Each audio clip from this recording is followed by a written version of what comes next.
The alarms on my ship stopped working before I understood why. One moment the bridge was full of noise, warning lights spinning across every console, and the next moment there was only silence, because the enemy vessel had already disabled the systems that would have told us we were about to lose. I remember gripping the edge of my station so hard that my hand ached for hours afterward. I remember the captain's voice cracking as she gave an order that nobody obeyed, because there was nothing left to obey it with. And I remember, more than anything else, the shape of the human ship on our main display, because it did not look like a weapon of destruction. It looked plain. It looked almost unfinished, as if whoever built it had run out of patience halfway through and decided that function mattered more than appearance. My name is Voskeril, and at the time, I was a mid-ranking science officer assigned to the vessel of continuance, a cruiser that belonged to the Threne Compact, a union of star systems that had existed, by our records, for over 11,000 years. We were not a small people. We had fleets that stretched across 4 spiral arms. We had colonies on worlds so far apart that light itself took centuries to cross the distance between them. We believed, as an article of unquestioned truth, that no living creature could move faster than a certain speed, react faster than a certain time, or survive forces beyond a certain limit. We called these limits the boundaries, and we had built our entire civilization around respecting them, because our gods had given them to us at the founding of our species, carved into stone tablets that still sat in temples on our homeworld. That day, the boundaries were about to become a lie. We had been sent to intercept what our scouts described as a single unarmed vessel drifting near the edge of a contested system. Intelligence reports called it a scout ship, something small, something easy to capture or destroy depending on the mood of whoever gave the order. Our captain, a woman named Yarel Doss, was not a cruel commander, but she was not a merciful one either. She believed in strength through demonstration, and capturing an unknown alien vessel intact would have been a fine trophy to bring back to the Compact's ruling council. So we approached with confidence, weapons charged, boarding parties assembled, and absolutely no understanding of what we were about to encounter. The first sign that something was wrong came from our sensors. The human ship was smaller than expected, barely a fraction of our own cruiser's mass, yet it did not attempt to flee. It did not power up shields in the frantic, desperate way that smaller vessels usually did when confronted by something larger. Instead, it simply turned to face us, calm and unhurried, the way a person might turn to face a friend rather than a threat. I remember saying to the officer beside me, a younger Threne named Palik Ren, that the ship's behavior did not make sense. Every instinct we had, every rule written into our doctrine, told us that a lone vessel facing a warship 3 times its size should be afraid. Fear was rational. Fear kept you alive. And yet there was no fear in the way that ship moved, no hesitation in its trajectory, nothing in its emissions that suggested panic or retreat. Palik laughed at me, the nervous kind of laugh people make when they want to believe something isn't strange. He said the humans were probably too foolish to understand the danger they were in. I did not laugh. Something about the stillness of that ship unsettled me in a way I could not yet explain. A feeling that sat low in my chest, cold and patient, waiting for a reason to grow. Captain Doss ordered a warning shot, a standard procedure meant to demonstrate our capability without provoking a full engagement. Our weapons officer fired a controlled pulse across the human vessel's bow, close enough to be threatening, far enough to avoid damage. It was meant to be a message. Instead, it became the first crack in everything I thought I understood about the universe. The human ship did not flinch. It did not alter course. A voice came through our communications array a few seconds later, translated instantly by systems that had learned our language faster than any protocol should have allowed. The voice belonged to a man who introduced himself simply as Ethan Cole, a name that meant nothing to us then but would mean everything within the hour. He said, in a tone far too relaxed for someone facing a warship, that he had not come looking for a fight, but that he would not be leaving without his cargo, whatever that cargo was. Captain Doss demanded to know what he meant. There was a pause, the kind of pause that felt deliberate rather than accidental, and then Ethan Cole said something that none of us understood at the time, though it would echo in my memory for the rest of my life. He said that his cargo was a group of refugees, beings from a world we had never heard of, who had been taken by slavers operating near the border of our territory. He said he had tracked the slavers here, and he intended to take back what belonged to them, whether we chose to help him or chose to stand in his way. The captain laughed, not out of nervousness like Palik, but out of genuine disbelief. She told him that a single ship could not possibly threaten a cruiser of our size, and that his best option was to surrender before we were forced to disable his vessel. I watched the tactical display as she spoke, and I noticed something odd. The human ship's engines had not powered up further. Its weapons, if it even had weapons in the traditional sense, remained dormant.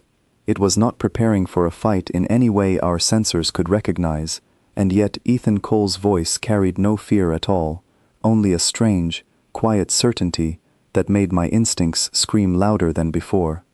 What happened next unfolded so quickly that our recorded footage, when reviewed later by shaken analysts back at command, had to be slowed down by a factor of 10 just so the Threen eye could follow it. A group of small craft detached from a hidden compartment on our cruiser's lower hull, vessels we did not even know were there, vessels that belonged to the slavers Ethan Cole had mentioned. They must have been using our ship as cover, hiding in a section of our hull that our own inspection teams had somehow missed during standard patrol checks. The slaver ships scattered in different directions, clearly panicking now that they realized their operation had been discovered by both us and the human ship at the same time. Captain Doss ordered our defense turrets to intercept the fleeing vessels, more out of reflex than strategy, because Threen doctrine did not tolerate unauthorized craft operating within our hull's restricted zones, regardless of who they belonged to. Plasma bolts lit up the black space around us, streaking toward the scattering slaver ships in bright, deadly arcs. One of those bolts, fired from a turret whose aim had been thrown off by the chaos, missed its intended target and instead sped directly toward a small transport pod that had just ejected from one of the slaver vessels. Through the ship's external cameras, I could see, faint but unmistakable, the shapes of small figures crammed inside that pod, beings with pale, elongated limbs and wide, frightened eyes, the very refugees Ethan Cole had been searching for. There was no time. That is what every officer on the bridge believed in that instant, myself included. The plasma bolt was traveling at a speed our own scientists insisted no living creature could react to, let alone stop. It would reach the pod in less than a heartbeat, and everyone inside it would be gone before any of us could even shout a warning. I did not shout. None of us shouted. We simply watched, frozen, because that is what people do when they witness something they believe to be inevitable. Then, something appeared on the external camera feed that made the entire bridge go silent, a silence so complete that I could hear my own pulse hammering in my ears. A single figure had launched itself from an open hatch on the human ship, moving through open space without the protection of any visible vessel, propelled by something attached to the back of what I would later learn was called a suit, though it looked nothing like the heavy, cumbersome suits our own people used for similar tasks.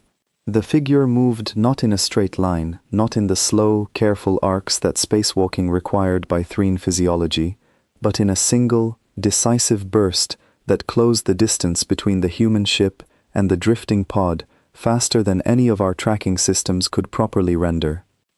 And then, impossibly, the figure's arm rose to meet the incoming plasma bolt. I remember the exact moment it happened, because I have replayed it in my mind more times than I can count. The bolt, a searing column of superheated energy capable of tearing through reinforced hull plating, struck something solid and simply stopped. It did not pass through. It did not vaporize whatever it touched. It stopped, contained, gripped, as if the laws that governed its very existence had been suspended for the length of a single breath. The light from the bolt washed over the bridge through our view screen, painting every face in the room a harsh, flickering white. Nobody spoke. Nobody moved. Palik Ren, sitting beside me, made a small, choked sound that I think was meant to be words but never became any. When the light faded, the figure remained where it was, floating in open space beside the pod, one arm extended, the plasma bolt somehow contained within a closed hand, the energy dissipating slowly, harmlessly, into the vacuum around it, rather than tearing through flesh and bone, as every law of our universe insisted it must. Captain Doss rose from her chair, though I do not think she was aware of doing so. Her voice, when it finally came, was barely above a whisper, and yet it carried through the silent bridge as clearly as any shout. She asked what we were looking at. Nobody answered, because nobody had an answer to give. The figure, still drifting beside the pod, turned toward our ship, and even without seeing a face clearly through the haze of dissipating plasma, I felt certain that whoever it was could see us, was looking directly at us, and understood exactly what we had just witnessed. The voice returned through our communications, and this time it was Ethan Cole again, though his tone had shifted into something quieter, almost gentle, the kind of voice a person uses when they are trying not to frighten someone who is already afraid. He told us that his crewmate, a woman he called Laura Bennett, had simply gone to retrieve the refugees before anyone else could be hurt, and that the incident with the plasma bolt was, in his words, an unfortunate accident that could have been avoided if our aim had been better.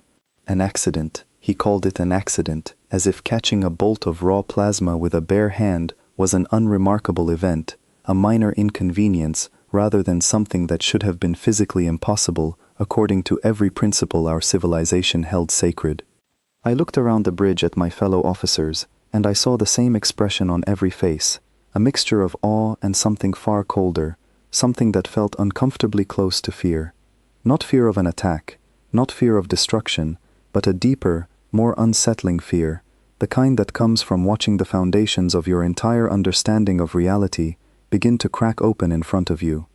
Captain Doss ordered our weapons to stand down, though her voice shook slightly as she gave the command. She requested a formal conversation with the human vessel, and Ethan Cole agreed, his tone still calm, still unbothered, as if the events of the past few minutes had been nothing more than a minor delay in his day.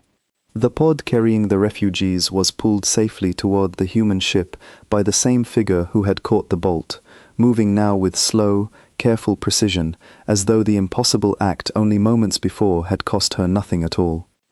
I sat at my station, staring at the frozen image of that moment on my display, the bolt of light held in a single closed hand, and I felt something inside me shift, quietly but permanently, like a stone being turned over to reveal something that had been hidden beneath it for a very long time.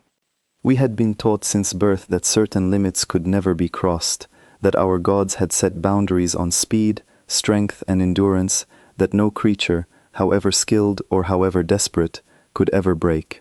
Those boundaries were not simply physical laws to us. They were sacred truths woven into our religion, our government, our entire way of understanding what it meant to be alive in this universe. To question them was not merely scientific curiosity. It was considered a kind of blasphemy, a challenge to the very gods who had shaped our civilization from its earliest days. And yet, less than an hour into our encounter with a single, unremarkable human ship, one of its crew had done something that should not have been possible, something that our sacred texts insisted could never happen, and she had done it so easily, so casually, that it left me wondering, for the first time in my life, whether the boundaries we had worshipped for 11,000 years had ever truly existed at all, or whether they had simply been a story someone told us long ago, a story we had never once thought to question. I did not know it then, sitting frozen at my station with the light of that impossible moment still burning behind my eyes, but the quiet unraveling of everything I believed had already begun, and there would be no undoing it. The human ship remained where it was, patient, unthreatening, waiting for us to decide what kind of people we wanted to be now that we had seen what we had seen, and somewhere deep within me, beneath the shock and the fear, a single question had already taken root, one that I suspected would follow me for the rest of my life. If our gods had lied about this, what else had they lied about?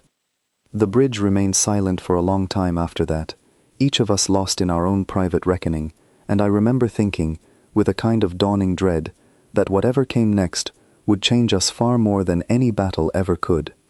The conversation between our two ships began less than an hour after the incident with the plasma bolt, and I was ordered to attend as a recording officer, tasked with documenting every detail for the Compact's council.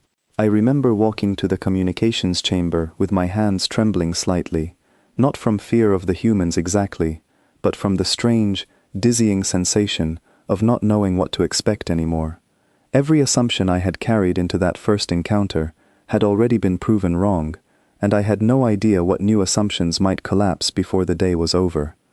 Captain Doss sat at the head of the chamber, flanked by 2 senior officers and a representative from the ship's religious council, a stern woman named Ora Vessin who wore the traditional grey robes of a boundary keeper, the priesthood responsible for preserving and teaching the sacred limits our gods had given us. Ora's presence was not unusual for a diplomatic exchange, since boundary keepers were often present during first encounters to assess whether a new species respected the natural order of the universe. What was unusual was the tightness in her jaw, the way her hands gripped the edge of the table as if she needed something solid to hold on to. The image that appeared on our main display showed the interior of the human ship's command area, and I remember being surprised by how unremarkable it looked.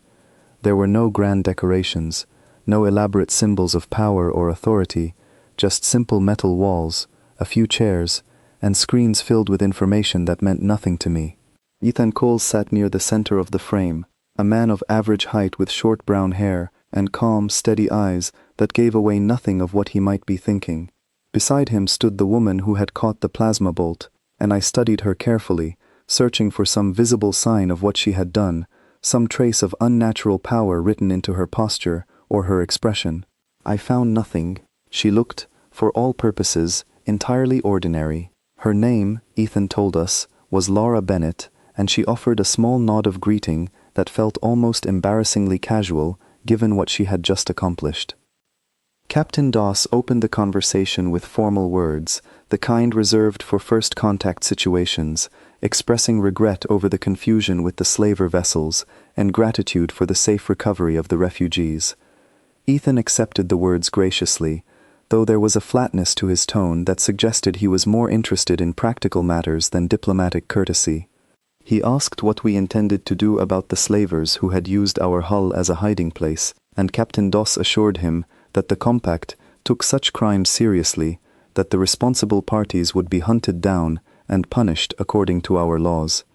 It was Ora Vessin who finally asked the question that had been suffocating the room since the meeting began. She asked, in a voice that tried and failed to sound purely academic, how Laura Bennett had managed to intercept a plasma bolt with her bare hand, a feat that should have been physically impossible for any living creature according to the natural boundaries of reaction time and material endurance. Laura glanced at Ethan before answering, as though checking whether the question was worth taking seriously, and then she shrugged, an easy, unbothered gesture that somehow felt more unsettling than any grand explanation could have been. She said that catching the bolt had required a suit designed to redirect and absorb sudden energy discharges, combined with reflexes sharpened through years of training in environments far more dangerous than open space combat. She explained that human soldiers trained for exactly these kinds of unpredictable situations, drilling their bodies and minds to respond faster than conscious thought could normally allow, until reaction became something closer to instinct than decision. Ora Vessin's expression tightened further. She asked whether Laura was claiming that any member of her species, given sufficient training, could achieve similar feats, and Laura considered the question for a moment, before answering honestly that not every human could do exactly what she had done, but that the limits humans placed on themselves were far less rigid than she suspected our own limits were. She said something then that I wrote down word for word in my notes, because it struck me with a kind of force I had not expected from a simple sentence. She said that humans had learned, through long and painful history, that the line between what was possible and impossible often depended more on what people believed about themselves than on any law of nature. Ora Vessin did not respond immediately. Her hands, still gripping the edge of the table, had gone pale at the knuckles. I understood, watching her in that moment, that Laura's words had struck at something far deeper than simple curiosity. They had struck at the very foundation of Ora's faith, the belief system that gave her position, her purpose, and her understanding of the universe its entire structure. Captain Doss, perhaps sensing the tension building in the room, redirected the conversation toward practical matters, discussing coordinates, jurisdiction, and the fate of the refugees who had been rescued. Ethan answered each question with the same calm efficiency, offering information freely, asking for nothing in return, except safe passage for the refugees, to a world where they could begin new lives away from those who had once enslaved them. As the formal conversation continued, I found myself watching Laura Bennett rather than listening closely to the diplomatic exchange, studying the way she stood, the way she occasionally glanced toward a display screen showing what I assumed were readings from her own suit, the way her expression remained calm even as the weight of what she had done hung heavily over everyone else in the room. I wondered what it must be like to live inside a species that did not treat its own limits as sacred, that saw them instead as something to be tested, challenged, and sometimes broken entirely. Near the end of the meeting, Captain Doss asked, almost as an afterthought, whether the human ship intended to remain in the region or continue onward to another destination. Ethan explained that his ship was part of a larger network of vessels that patrolled contested regions of space, searching for exactly the kind of criminal activity they had uncovered that day, activity that often went unnoticed or unpunished by larger governing bodies too consumed with their own affairs to intervene. He said this without any hint of accusation, but the words landed heavily regardless, a quiet reminder that the Compact, for all its size and history, had failed to notice slavers operating within its own borders. The meeting ended shortly after, with promises exchanged regarding future cooperation and the safe transfer of the rescued refugees. As the display went dark, the chamber fell into a heavy silence, broken only by the sound of Ora Vessen's chair scraping against the floor as she stood abruptly and left without a word. Captain Doss dismissed the rest of us soon after, and I returned to my quarters, though sleep did not come easily that night. I lay awake replaying the conversation over and over, particularly Laura's words about belief, shaping the boundaries between possible and impossible. It was a simple statement, almost casual in its delivery, and yet it had unsettled me more than the plasma bolt itself. The following day, word had already begun to spread through the ship, whispered between crew members in corridors and mess halls, carried by those who had been present in the communications chamber, or who had heard second-hand accounts from those who had. Some crew members dismissed the incident as some kind of trick, a clever piece of human technology designed to deceive us into believing something impossible had occurred. Others, particularly the younger officers, spoke of it with a kind of hushed excitement, the same excitement I imagine sailors of ancient eras felt upon hearing tales of distant lands and impossible creatures. But it was the reaction among the religious crew members that troubled me most. I passed by the ship's small chapel later that day and found it unusually crowded, filled with officers and enlisted crew alike, all gathered before the stone tablet replica that every Threen vessel carried as a symbol of our founding faith. Ora Vessin stood at the front, leading a recitation of the boundaries, her voice steady but strained, as though she were trying to convince not only the gathered crew, but herself as well, that the ancient words still held their full and unquestionable power. I did not join the recitation. Instead, I stood at the back of the chapel, watching the flickering light of the ceremonial flames dance across the faces of my crewmates, and I felt, for the first time in my life, a profound distance between myself and the faith I had been raised within. It was not that I had stopped believing entirely, not yet, but a seed of doubt had been planted, and I could feel it growing, slow and patient, beneath everything I had once accepted without question. Later that evening, I was summoned to Captain Doss's private quarters, along with 2 other science officers who had been present during the encounter. She wanted a full analysis of the sensor data we had gathered, hoping desperately, I think, to find some flaw in our readings, some explanation that would allow the natural order of the universe to remain intact. We spent hours combing through the data, checking and rechecking every measurement, every timestamp, every possible source of error. We found nothing. The readings were consistent, verified across multiple independent systems, each one confirming what our own eyes had already told us.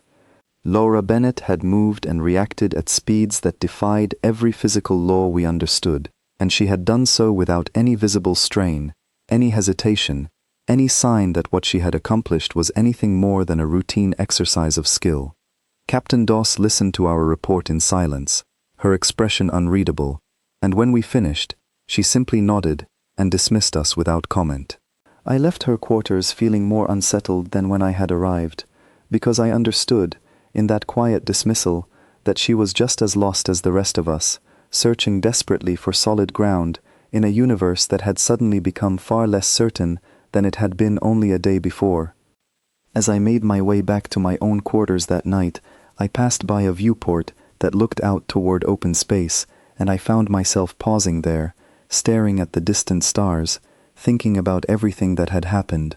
Somewhere out there, humanity existed, spread across their own worlds and ships, living according to rules that seemed to bend far more easily than anything my own people had ever known.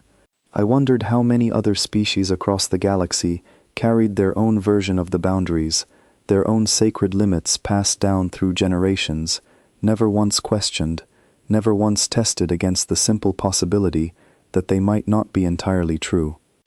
I thought about Laura Bennett's calm expression as she explained her actions, the casual way she had described training and belief as forces capable of reshaping what a person believed themselves capable of. I thought about Aura Vessen's pale, trembling hands, and the desperate recitation echoing through the chapel earlier that day. And I thought, with a growing sense of unease that I could not fully explain, about what might happen to a civilization built entirely upon the idea of unbreakable limits, once those limits were finally, undeniably broken. I did not sleep well that night, nor for many nights afterward. But I remember, quite clearly, the exact moment I decided to begin searching for answers on my own, rather than simply accepting whatever explanation the ship's priesthood eventually settled upon. It was a small decision, made quietly in the dark of my own quarters, and yet it would set into motion a chain of events that none of us, not even the humans themselves, could have fully predicted. 3 days after the meeting in the communications chamber, an emergency signal tore through the ship's quiet routine, pulling every crew member from their duties and sending them scrambling toward assigned stations. I was in the science lab reviewing old sensor logs when the alarm sounded, and my first thought, foolishly, was that the humans had somehow changed their minds and decided to attack us after all. That fear lasted only a moment before the truth came through on the ship-wide channel, a truth far stranger and far more dangerous than anything I had imagined. The slavers we had encountered days earlier had returned, this time with reinforcements, a small fleet of raider vessels intent on reclaiming the refugees who had escaped their grasp.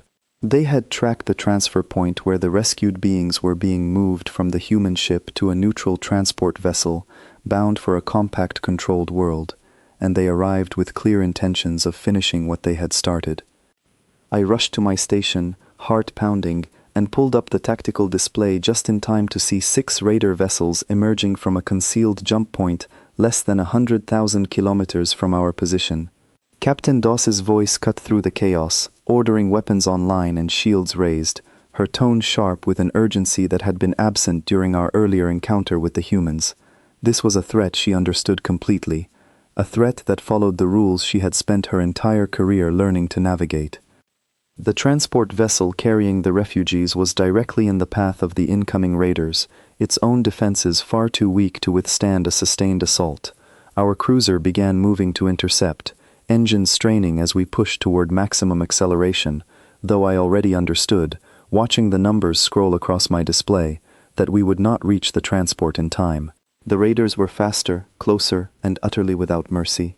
It was then that the human ship made its move, and I watched, transfixed, as it accelerated in a way that made our own engines look sluggish by comparison, cutting across the battlefield with a precision that seemed almost effortless. Ethan Cole's voice came through our shared communications channel, calm despite the chaos unfolding around us, informing Captain Doss that his ship would handle the raiders directly, and asking only that we focus on protecting the transport vessel and its passengers.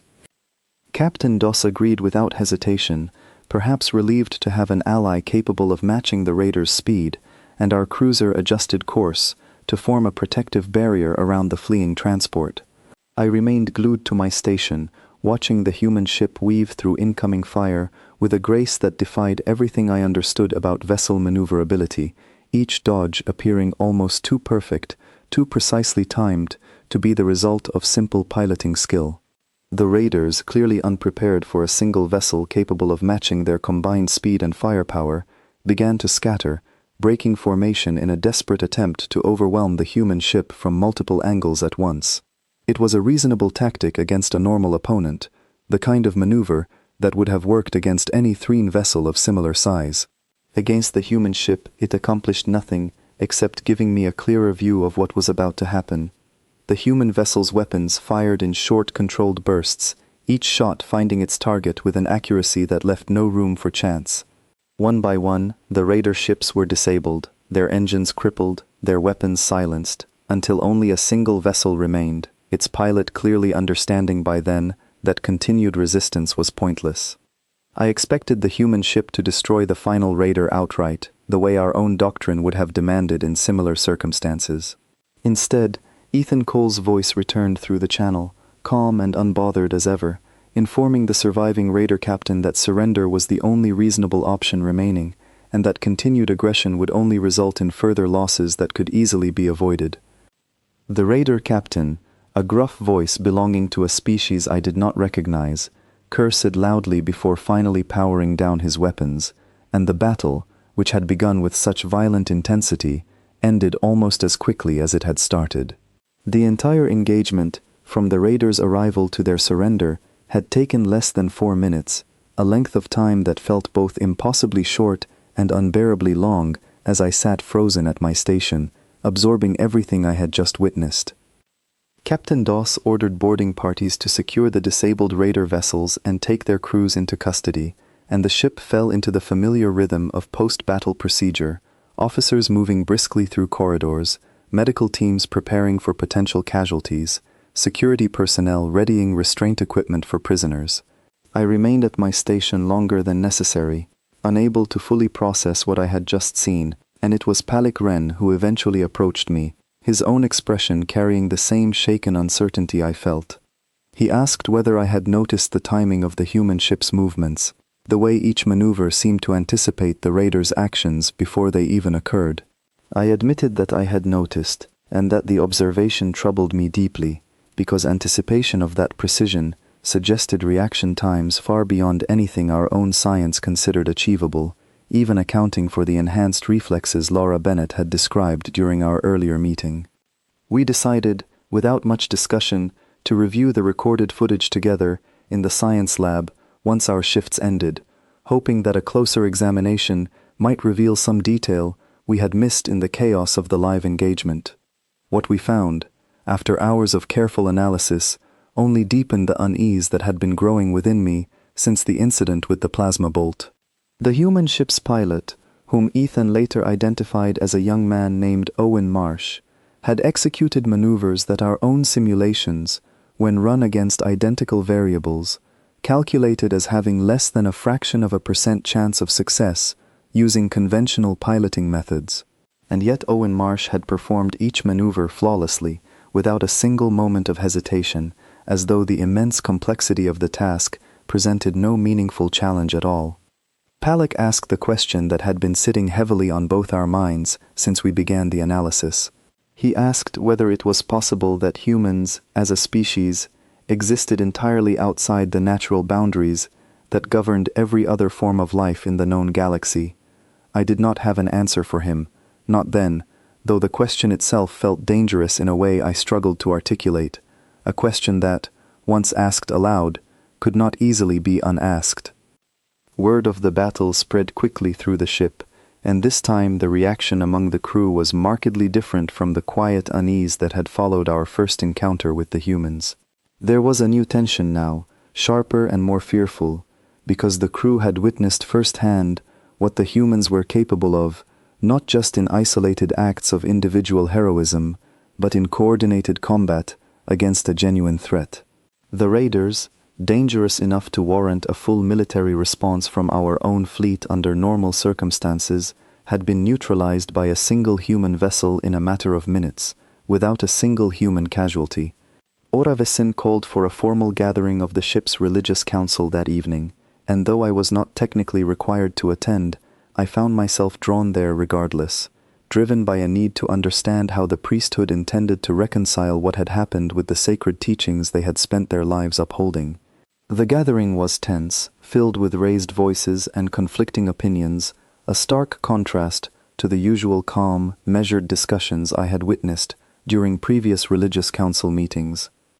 Some of the younger priests argued that the humans must possess some form of technology capable of artificially enhancing their physical and mental capabilities beyond natural limits, a theory that would allow the sacred boundaries to remain intact for all naturally occurring life, while explaining the human's abilities as an artificial anomaly. Others, older and more set in their convictions, insisted that the entire situation must be some elaborate deception, a trick of technology or perception designed to undermine our faith for reasons yet unknown. Ora Vessin listened to each argument without offering her own opinion, her expression carefully neutral, though I could see the same exhaustion in her eyes that I had noticed during our earlier meeting with the humans. When she finally spoke, her voice carried a weight that silenced the room immediately. She said that regardless of the explanation, the compact's official position needed to remain consistent with established doctrine, that the boundaries were sacred and unbreakable, and that any evidence suggesting otherwise required further investigation before any conclusions could be drawn. It was, I realized, a carefully worded statement designed to buy time rather than provide answers, and I understood then that even the highest-ranking members of our priesthood were just as uncertain as the rest of us, desperately searching for a way to protect a belief system that had begun, quietly and irreversibly, to crumble beneath the weight of undeniable evidence.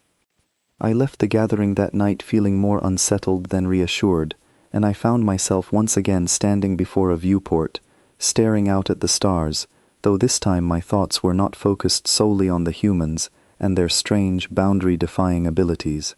Instead, I found myself thinking about my own people, about the countless generations who had lived and died believing absolutely in limits that had never truly been tested, limits accepted simply because they had always been accepted, passed down through the same unbroken chain of faith that had shaped every aspect of Threen society.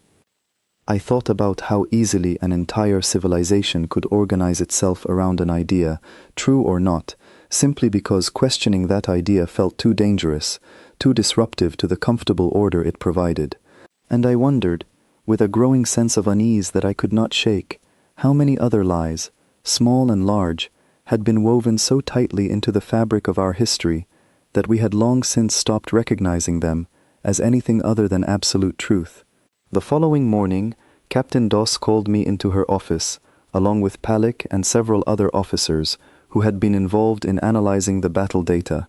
She informed us that the Compact Council had requested a full report on the incident, along with recommendations regarding how to proceed with future interactions involving the humans. It was a task that felt impossibly large for a handful of officers still struggling to process what they had witnessed, and yet we had no choice but to begin, piecing together whatever understanding we could from the fragments of evidence available to us. As I sat in that office, listening to Captain Doss outline the scope of our assignment, I could not shake the feeling that we were no longer simply investigating a new species.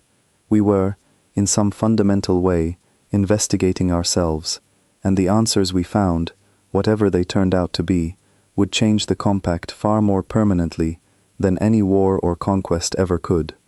The assignment Captain Doss had given us kept me confined to the science lab for the better part of 2 weeks, sifting through archives that had not been opened in generations, searching for any record that might explain what we had witnessed without shattering the foundation of everything the Compact believed about the universe. It was during this search that I discovered something far more unsettling than the humans themselves, a discovery that would change the course of my life just as thoroughly as the sight of a caught plasma bolt had days earlier. The Compact's archives were vast, containing records stretching back thousands of years, most of it mundane, administrative, unremarkable, but buried within a section marked for restricted access, available only to officers with specific clearance related to religious and historical research. I found a series of reports that had never been made public, reports that described incidents remarkably similar to what we had just experienced with the humans. The first report was over 300 years old, describing an encounter with a species called the Doran, small, unassuming creatures from a system near the outer edge of compact territory. According to the report, a Doran individual had survived a fall from a height that should have resulted in immediate death, according to established physical boundaries, walking away with only minor injuries. The report noted that the incident had been thoroughly investigated by the religious council of the time, and the official conclusion stated that the Doran possessed some form of natural biological resilience unrelated to the sacred boundaries governing higher forms of life. I found this explanation troubling, not because it seemed unreasonable on its own, but because of what followed. Attached to the original report was a secondary document, clearly written much later, ordering all records of the incident sealed and restricted from general access, citing concerns about potential destabilization of religious doctrine among the general population. There was no further scientific explanation offered, no attempt to reconcile the incident with existing belief, just a quiet, deliberate decision to bury the evidence rather than address it. The second report I found was even more troubling. It described an incident nearly 700 years earlier, involving a Threen soldier during a border conflict who had reportedly survived injuries considered fatal, according to every medical and religious understanding of the time, only to make a full recovery within days, rather than the months typically required. The report included testimony from multiple witnesses, all corroborating the same impossible timeline of recovery. And once again, rather than investigating the incident as a potential challenge to established doctrine, the religious council of the era had simply classified the report as an isolated miracle, a rare and unexplainable act of divine favor, rather than evidence of anything requiring further study. I spent hours poring over similar reports, each one describing some incident that defied the natural limits our entire civilization claimed to be absolute, and each one handled in the same manner, either dismissed as an isolated miracle, explained away through vague biological anomalies, or simply buried within restricted archives where the general population would never encounter it. The pattern was undeniable, and the implications terrified me more than I was prepared to admit even to myself. I brought my findings to Palik, who had been assigned similar research tasks focusing on the technological aspects of our encounter with the humans. He listened to my discoveries with a growing expression of unease, and when I finished, he admitted that he had found something troubling in his own research as well, something he had been hesitant to report through official channels. He explained that while analyzing the technical specifications of the human ship, comparing them against historical compact records, he had come across references to ancient Threen technology developed thousands of years before the founding of our current religious doctrine, technology that had been capable of achievements far beyond what our current society considered possible. According to the fragmented records he had found, this ancient technology had been deliberately dismantled and its knowledge suppressed during what our history books referred to only vaguely as the Great Restructuring, a period roughly coinciding with the establishment of the boundaries as sacred, unbreakable law.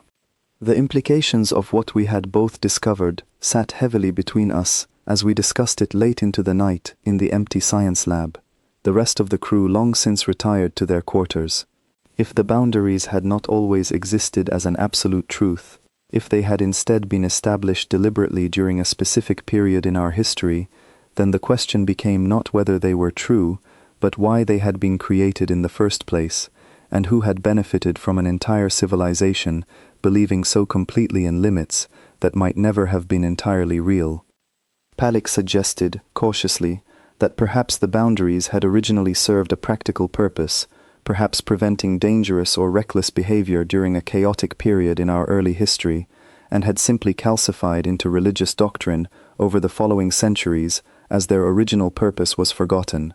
It was a reasonable theory, and one that troubled me less than the alternative, which was that the boundaries had been deliberately imposed as a means of control, a way of keeping an entire population from ever testing the true limits of their own potential.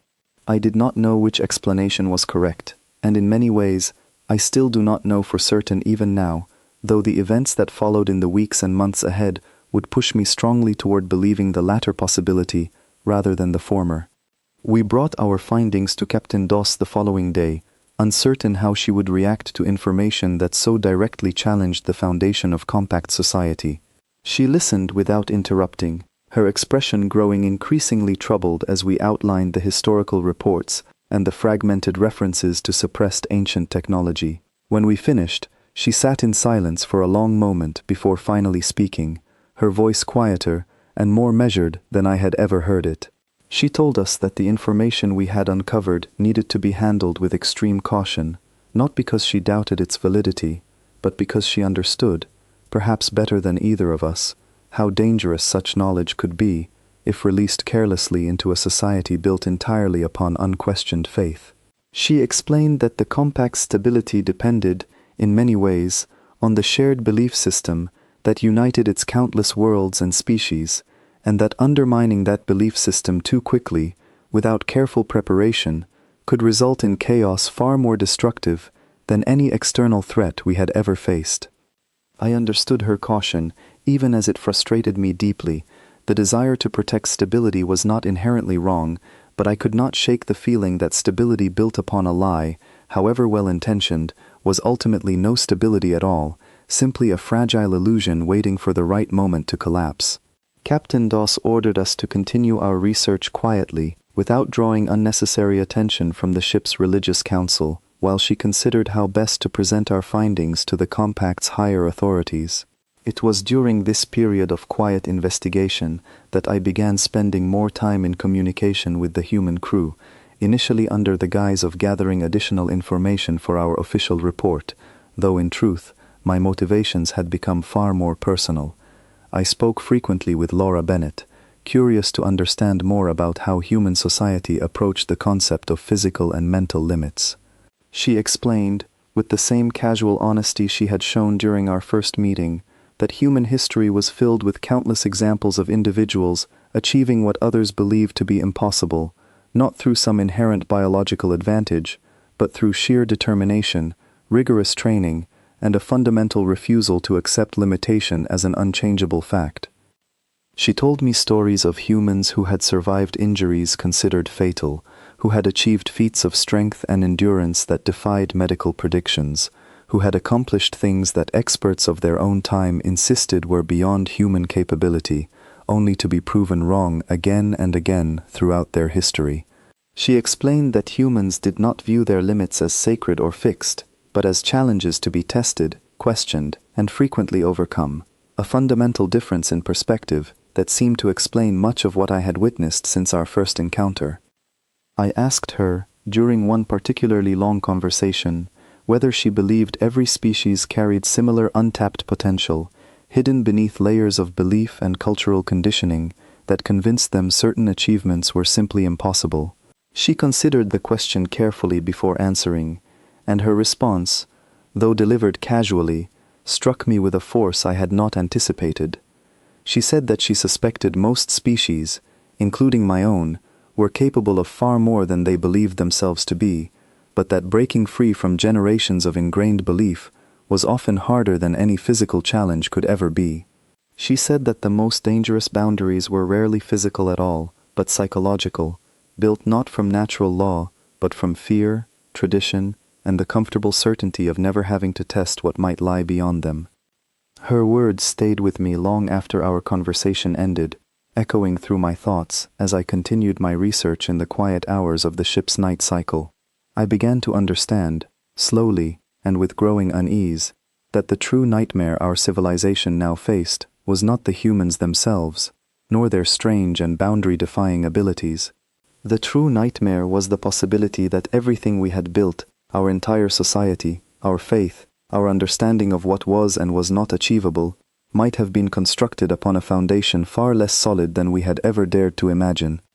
And once that possibility took root, I understood there could be no truly comfortable path forward, only the difficult, uncertain work of learning to live within a universe that suddenly seemed far larger, far stranger, and far more full of untested potential than any of us had been prepared to accept.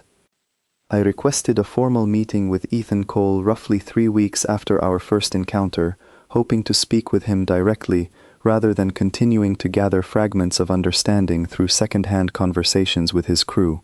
Captain Doss approved the request without much hesitation, perhaps recognizing that direct dialogue might yield answers our own research had struggled to provide. I remember feeling nervous as the meeting time approached, a strange, nervous energy that had little to do with fear and everything to do with the weight of the questions I intended to ask. The meeting took place aboard the human vessel itself, a decision that surprised me at first, though Captain Doss explained it was meant as a gesture of trust, an acknowledgement that continued cooperation between our two peoples would require more than cautious diplomacy conducted safely from a distance. I boarded the human ship accompanied by a small escort, though I quickly realized that the ship itself carried none of the grandeur or ceremonial weight our own vessels reserved for important visitors. It was simple, efficient, built for function rather than display, much like Ethan Cole himself. He greeted me personally as I stepped aboard, offering a firm handshake, a human custom I had read about but never experienced directly. His grip was steady, confident, though not aggressive, and his expression carried none of the wariness I might have expected from someone who had, only weeks earlier, been engaged in combat against hostile raiders. He led me to a small, unremarkable room near the center of the ship, offering me a seat across from his own, and for a long moment neither of us spoke, each simply studying the other with quiet curiosity. I began by explaining the research Palik and I had conducted, the historical reports we had uncovered describing similar incidents throughout compact history, each one buried or dismissed rather than properly investigated. Ethan listened without interruption, his expression thoughtful, occasionally nodding, as though confirming suspicions he had already privately held. When I finished, he was quiet for a long moment, before finally speaking, his voice carrying none of the casual lightness it usually held during our previous interactions.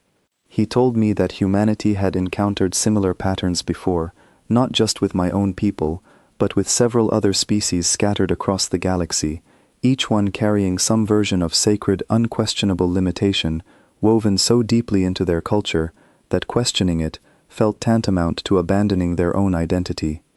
He explained that humanity itself had once carried similar beliefs generations ago, before their own history had been forced, often painfully, to confront evidence that contradicted those beliefs again and again, until eventually the accumulated weight of contradiction became impossible to ignore. He described periods in human history where entire populations had believed certain achievements were simply beyond their capability, only for individuals to prove those beliefs wrong through sheer persistence, forcing gradual, uncomfortable shifts in collective understanding that took generations to fully take hold. I asked him directly whether he believed the boundaries my own people held so sacred were entirely false, a fabricated limitation rather than a genuine natural law. He considered the question carefully before answering, choosing his words with a deliberateness that suggested he understood exactly how much weight they carried. He said that he could not speak with absolute certainty about the origins of my people's beliefs, but that based on everything he had witnessed and everything humanity's own history had taught them, he suspected the truth was more complicated than either a complete lie or an absolute truth. He suggested that perhaps the boundaries had begun as genuine observations of natural limitation, accurate at the time they were first recorded, but had since become rigid, unquestionable doctrine long after those original limitations had been proven capable of being overcome through training, technology, or sheer determination. He then asked me a question of his own, one that struck me with far more force than I had anticipated. He asked what else my people's gods had told us, over the countless generations of our history, that we had simply accepted without ever bothering to test for ourselves. I did not have an immediate answer, and the silence that followed felt heavier than any words could have been. I thought about the countless teachings I had absorbed throughout my life, presented always as absolute, unquestionable truth, teachings about our place in the universe, about what our species could and could not achieve, about the boundaries not just of our bodies, but of our ambitions, our societies, our very understanding of what it meant to exist within the wider galaxy. How many of those teachings, I wondered, had ever been genuinely tested, rather than simply accepted, because questioning them felt too dangerous, too disruptive to the comfortable order they provided? Ethan seemed to understand the effect his question had, and he did not push further, allowing the silence to settle naturally, rather than forcing an answer from me before I was ready to offer one. Instead, he shifted the conversation toward more practical matters, discussing the ongoing effort to dismantle the slaver network operating near compact territory, an effort that would require continued cooperation between our two peoples if it was to succeed fully. As our meeting drew to a close, I found myself asking one final question, one that had been sitting quietly at the back of my mind since our very first encounter. I asked why humanity chose to intervene at all, why a species with no formal ties to the compact would risk their own people to rescue refugees they had no obligation to protect. Ethan's answer was simple, delivered without hesitation, though it carried a weight that stayed with me long after I left his ship that day. He said that humanity had learned, through their own painful history, that suffering ignored was suffering permitted, and that a species capable of preventing harm, who chose instead to look away, bore a responsibility for whatever followed. He said that humanity did not claim to be perfect, nor did they consider themselves inherently superior to any other species they encountered, but that they believed, deeply and unshakably, that capability without compassion was simply another form of cruelty. I returned to my own ship that evening, carrying far more than the answers I had originally sought. I carried, instead, a growing understanding that the encounter with humanity was not simply an isolated incident to be documented and filed away within compact records, but the beginning of something far larger, a fundamental challenge to the very framework through which my people understood themselves and their place within the universe. Over the following days, I found myself sharing much of what I had learned with Palik and, eventually, with a small but growing group of officers who had begun quietly gathering to discuss the implications of everything we had witnessed. These meetings started small, cautious, held in private quarters rather than official spaces, driven by a shared need to process questions that felt too dangerous to raise openly within the ship's more formal structures. Word of these gatherings eventually reached Oravesen, who summoned me to a private meeting shortly after, her expression carrying a mixture of concern and something that looked uncomfortably close to fear. She asked whether the rumors she had heard were true, whether I had been encouraging doubt among the crew regarding the sacred teachings of the boundaries. I did not deny it. I explained, as carefully and respectfully as I could, that I was not attempting to destroy anyone's faith, but simply trying to understand the truth, whatever that truth turned out to be, rather than continuing to accept unquestioned doctrine simply because questioning it felt uncomfortable. Ora listened, her expression softening slightly as I spoke, though the tension in her shoulders never fully disappeared. She told me, in a voice quieter than I had ever heard her use, that she too had begun to doubt, privately, in ways she had never dared to express openly to anyone within the priesthood. She admitted that the historical reports I had uncovered troubled her deeply, that she had spent many sleepless nights since our first encounter with the humans, wrestling with questions she had once believed were settled beyond any possibility of doubt. It was, I realized, a remarkable admission for someone in her position, and it marked, in many ways, the beginning of a much larger fracture that would soon spread throughout the entire compact. A fracture that had started with a single caught plasma bolt and would eventually grow into something far more consequential than any of us, human or Threen, could have fully anticipated at the time. News of our encounter with the humans, along with fragments of the historical research Palik and I had uncovered, could not remain contained within a single ship forever. Within 2 months, word had spread across the compact's networks, carried by officers transferring to other postings, by diplomatic reports filtering through official channels, and inevitably, by the kind of quiet rumor that no amount of official secrecy could ever fully suppress. What began as a contained incident aboard the vessel of continuance had grown into something the entire compact could no longer ignore. The reaction, as I had feared, was neither unified nor calm. Compact worlds fractured along lines that had nothing to do with traditional political divisions and everything to do with how each population chose to respond to a truth that many were not prepared to accept. Some systems embraced the new information eagerly, viewing it as an opportunity for growth, a chance to finally test limits that had gone unquestioned for far too long. Others responded with fear and hostility, viewing any challenge to the sacred boundaries as a direct threat to the stability and identity of Threen civilization itself. I was recalled to Compact Central Command roughly 10 weeks after our first encounter with the humans, summoned to present my research directly before a council of religious and political leaders who had gathered to determine an official response to what they were now calling, with grim seriousness, the boundary crisis. I remember standing before that council, my research compiled into a formal presentation, feeling smaller and more exposed than I ever had during any combat engagement.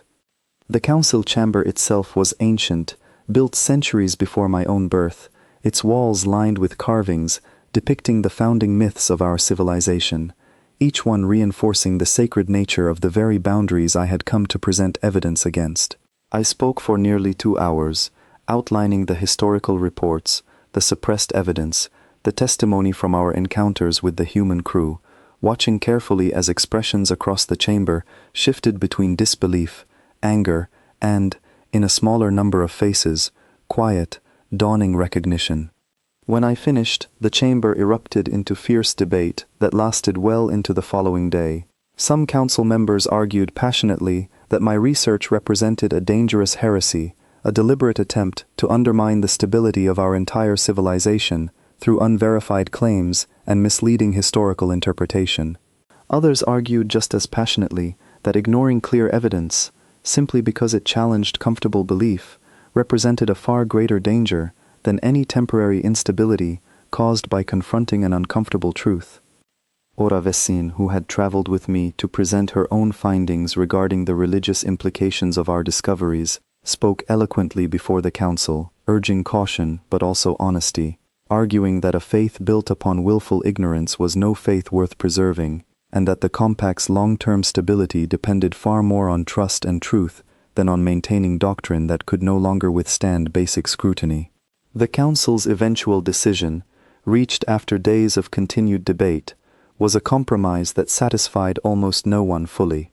They agreed to authorize further, official investigation into the historical evidence, while simultaneously discouraging widespread public discussion of the matter until more conclusive findings could be established.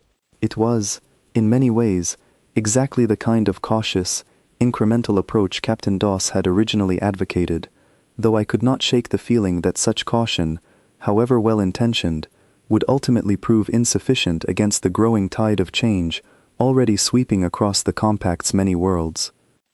I returned to my ship uncertain whether my efforts had accomplished anything meaningful, though the following months would prove that the seeds of change I had helped plant were already growing far beyond what any official council decision could fully contain. Reports began arriving from across Compact territory, describing individuals who had begun deliberately testing the limits they had once accepted as absolute, some through careful, disciplined training reminiscent of what Laura Bennett had described during our earliest conversations, others through more reckless, desperate attempts driven by newfound doubt rather than genuine understanding. Some of these attempts ended in tragedy, individuals pushing themselves beyond genuine physical capability in reckless pursuit of proving the boundaries false, resulting in injuries and, in a small number of devastating cases, these tragedies were seized upon quickly by those who wished to preserve traditional doctrine, held up as clear evidence that the boundaries remained real and that questioning them carried genuine, deadly consequences. But other attempts succeeded, quietly but undeniably, individuals achieving feats that would have been considered impossible only months earlier, not through some sudden acquisition of supernatural ability, but through the same combination of careful training, psychological determination, and refusal to accept limitation that Laura had described as central to human achievement.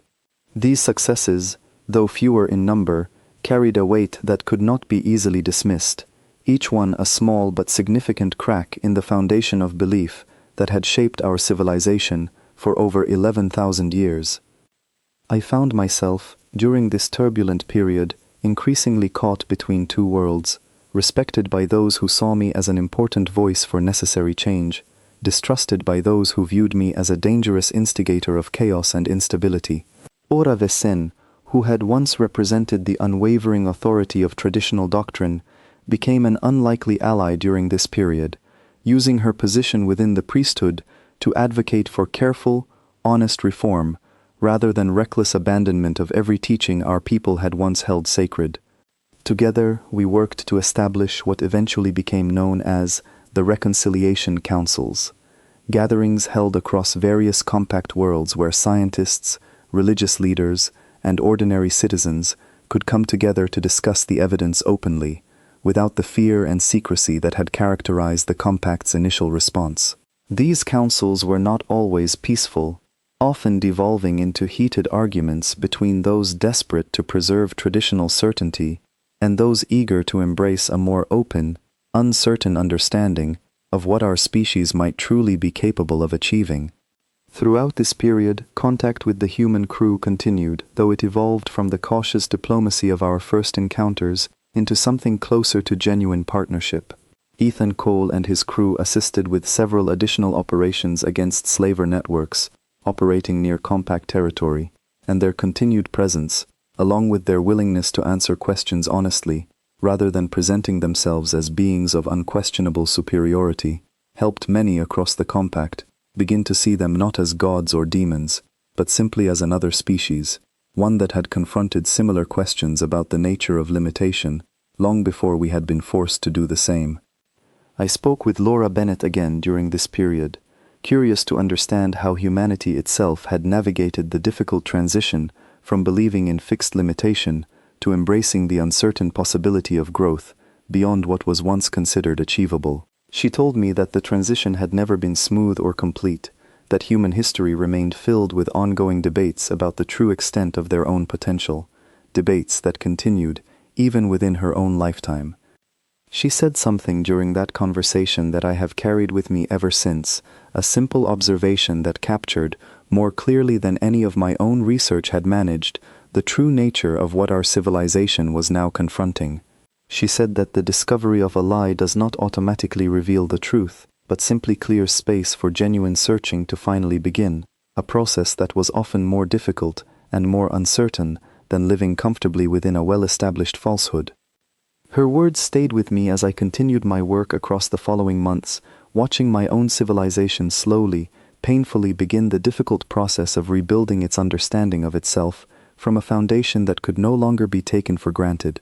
It was not a comfortable process, nor a quick one, and I understood, even then, that the full consequences of what had begun with a single caught plasma bolt would likely take generations to fully resolve.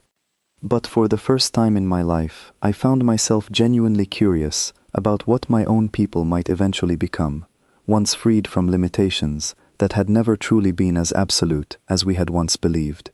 It was a frightening kind of freedom, uncertain and unfamiliar, but it was, I had come to understand, far more honest than the comfortable certainty we had left behind.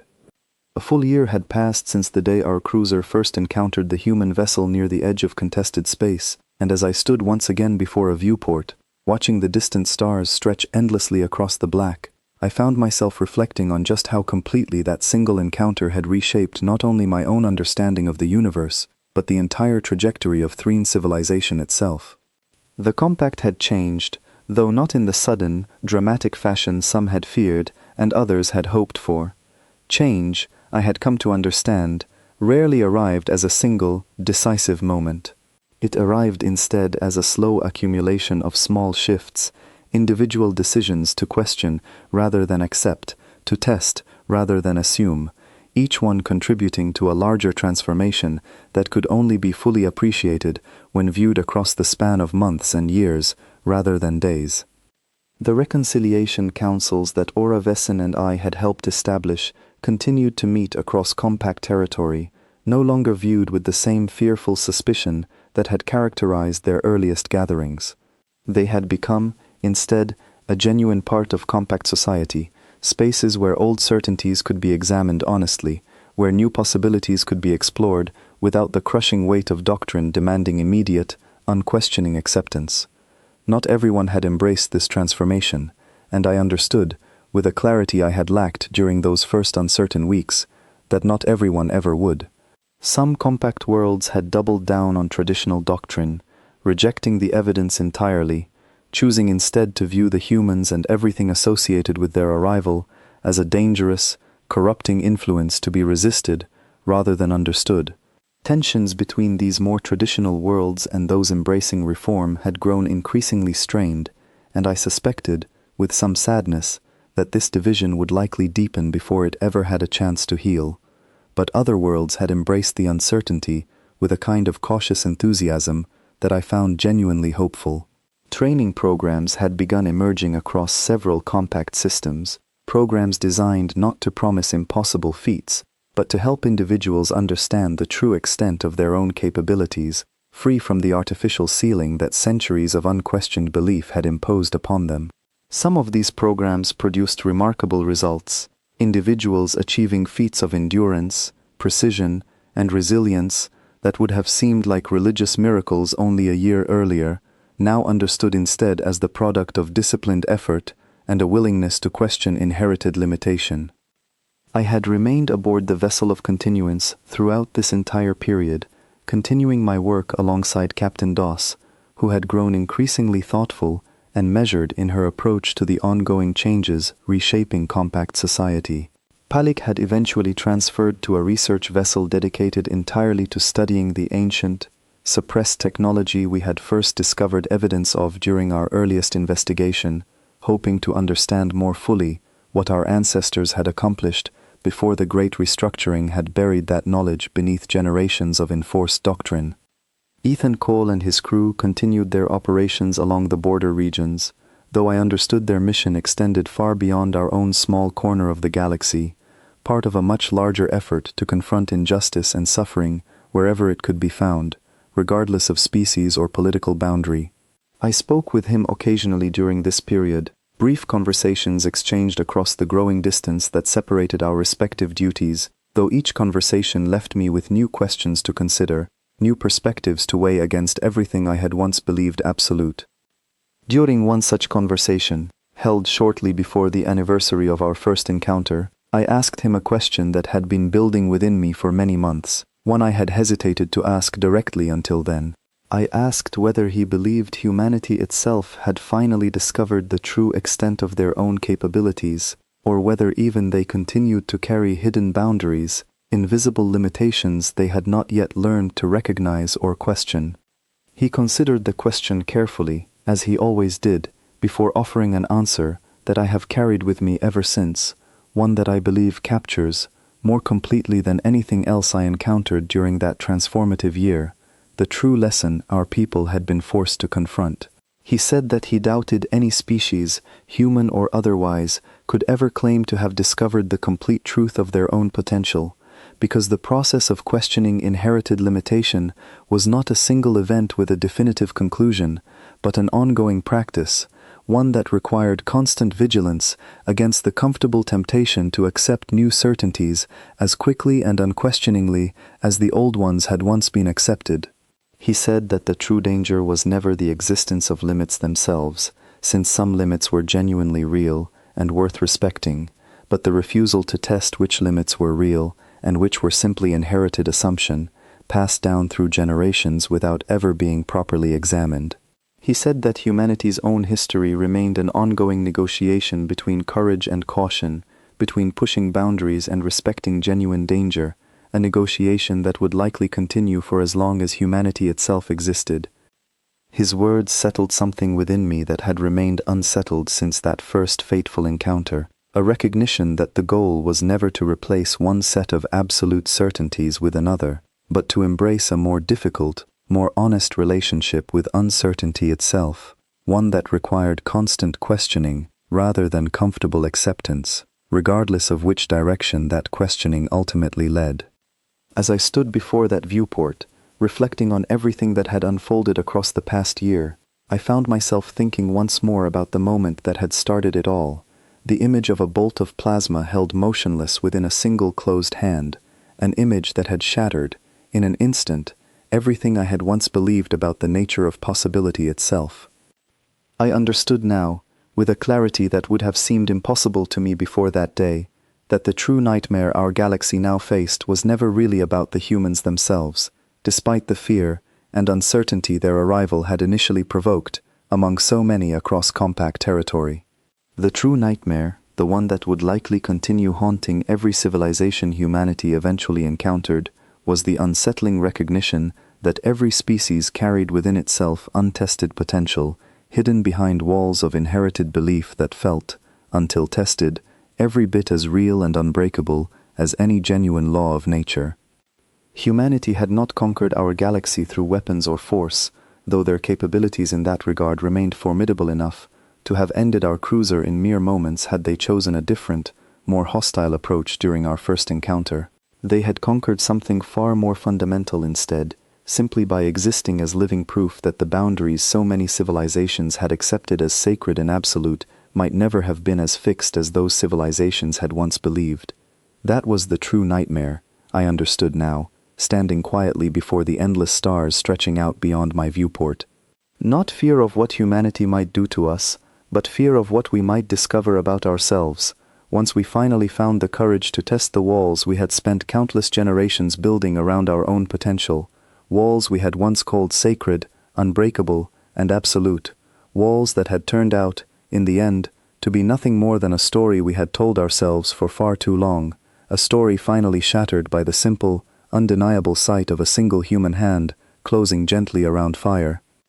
And as unsettling as that discovery had been, as much upheaval as it had brought to everything my people once believed certain, I found, standing there in that quiet moment of reflection, that I would not trade this uncertain, difficult freedom for the comfortable, false certainty we had left behind.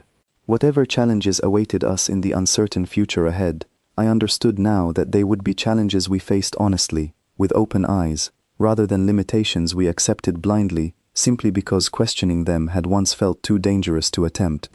The stars stretched on endlessly before me, vast and unknowable, filled with countless mysteries yet to be discovered, countless boundaries yet to be tested.